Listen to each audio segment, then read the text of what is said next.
And I just said it's a vessel that has oxygenated. I didn't say what the identity was. We'll get to that later. Okay, that's another issue.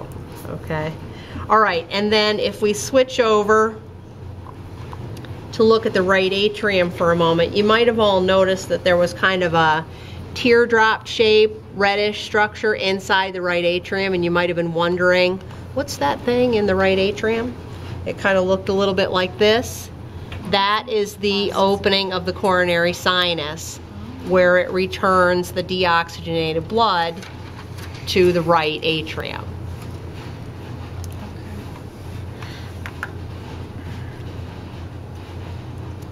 And what is that called again? It's just the opening of the coronary sinus. Okay, opening of the coronary. Yeah. Okay, right. It has another name, but we're just calling it the opening of the coronary sinus. No, it's not. I just wanted to point that out because some people will look at that and say, that's the fossa ovalis, and it's not. Okay, so I wanted you to know what it actually is.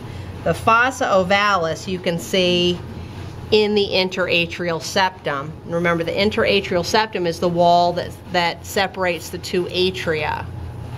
Okay, and so as you look in on, actually I'm going to show it on the left side because it's a little easier to see, and it's the same thing. Okay, that's where the fossa ovalis is. Okay, see that large circle there that my finger's pointing at? Okay.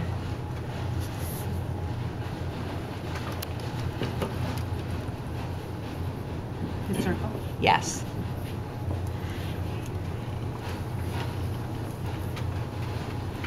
But the one that's not red, just that. Correct. Is there a function for that? Yeah, we'll talk about that in a minute because we're going to talk about it with the ligamentum arteriosum too. Okay? But it definitely has a function.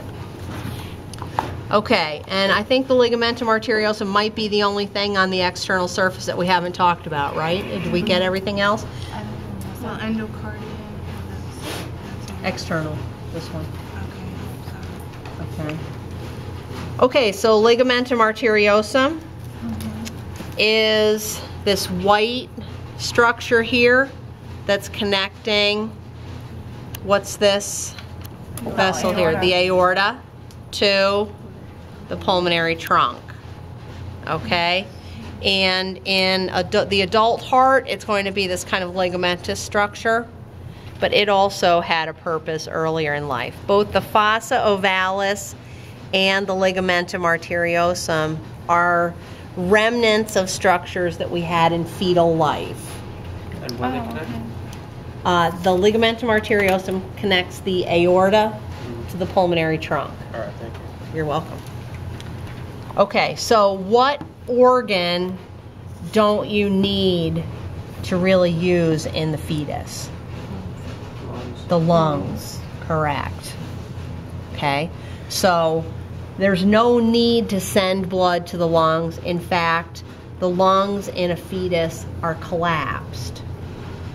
And so there's a lot of resistance to blood even going there because since they're all scrunched in, there's not open vessels for blood to go through.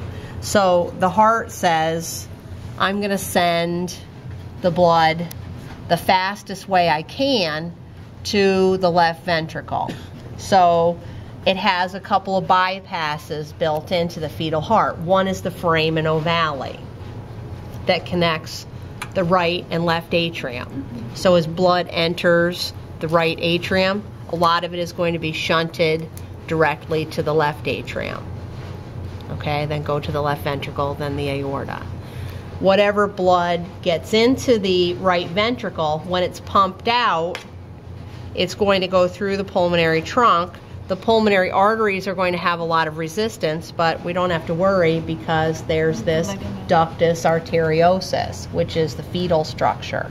And you don't need to write the names of the fetal structures down right now because we'll look at those I'm sorry, when we do the back to fetal fossa, circulation. it connects the right and left ventricles or atria? Atria. Fossa ovalis is the atria.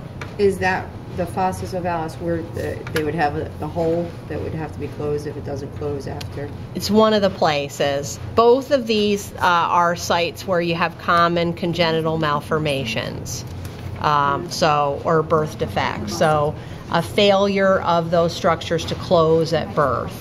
And the term that they use is patent.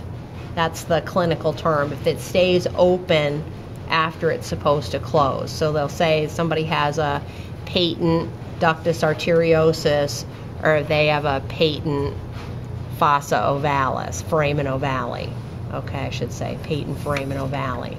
And then depending on the severity, they may need to have open heart. They can do a lot with catheterization techniques now and patching, though it's much easier today to But is deal it with normal that that's actually open before when they first are born?